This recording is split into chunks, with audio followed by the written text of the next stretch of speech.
Here is another one of those tips I'm just throwing out there. I'm not about to suggest you need to do it if you can get the lumber at a reasonable price. However, as the price of lumber increases, we might need to start considering other options, and this just might be one of them. So let's go ahead and take a look at a couple of our options here. And the first one will be using a solid piece of lumber. The next one would be using a 2x10 and a 2x6 ripped in half. The next will be a 2x8 and a 2x4, and then we're going to have two 2x6s in our last example. You can use a variety of different combinations if it will work for your project. And keep in mind that I don't know if this would be something approved by your local building department or local structural engineers. However, I can tell you that I have seen this done with good results plenty of times and in a variety of different countries. However, in the United States, I don't seem to see it too often. And I think the main reason for that is that larger lumber is readily available almost in every part of the United States. That is not always going to be the case in other countries.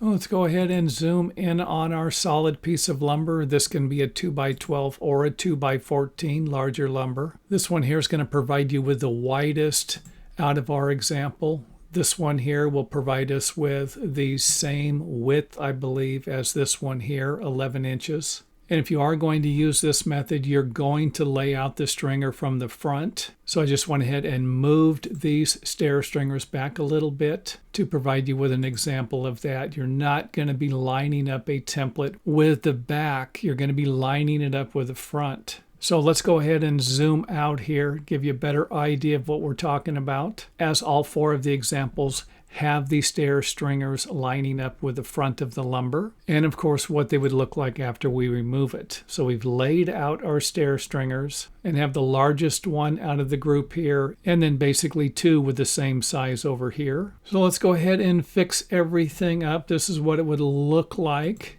after you laid it out, not the example that I showed you previously. And if I was going to use the two pieces of lumber, I would firmly attach them together, maybe grab a scrap piece of lumber and attach the two pieces together at both ends to make sure that they're not going to be moving while you're laying everything out. And of course, the separate piece, we are going to need to attach this piece to this piece. And you can do that with a variety of different things: dowels, biscuits, glue, screws, and nails. And you can even use scrap pieces of plywood that can be attached to one side or both sides of the stringer to attach this piece to this piece. And I do have other examples of that in other videos. And in our example here, we are using nails to attach the smaller piece to the larger piece. And even finished nails might work better here, or pre-drilling your holes to drive the nails into to prevent splitting such a small piece of lumber. And that will become obvious to anyone who uses larger nails to attach the treads and risers to the stringers. And the same might hold true for screws,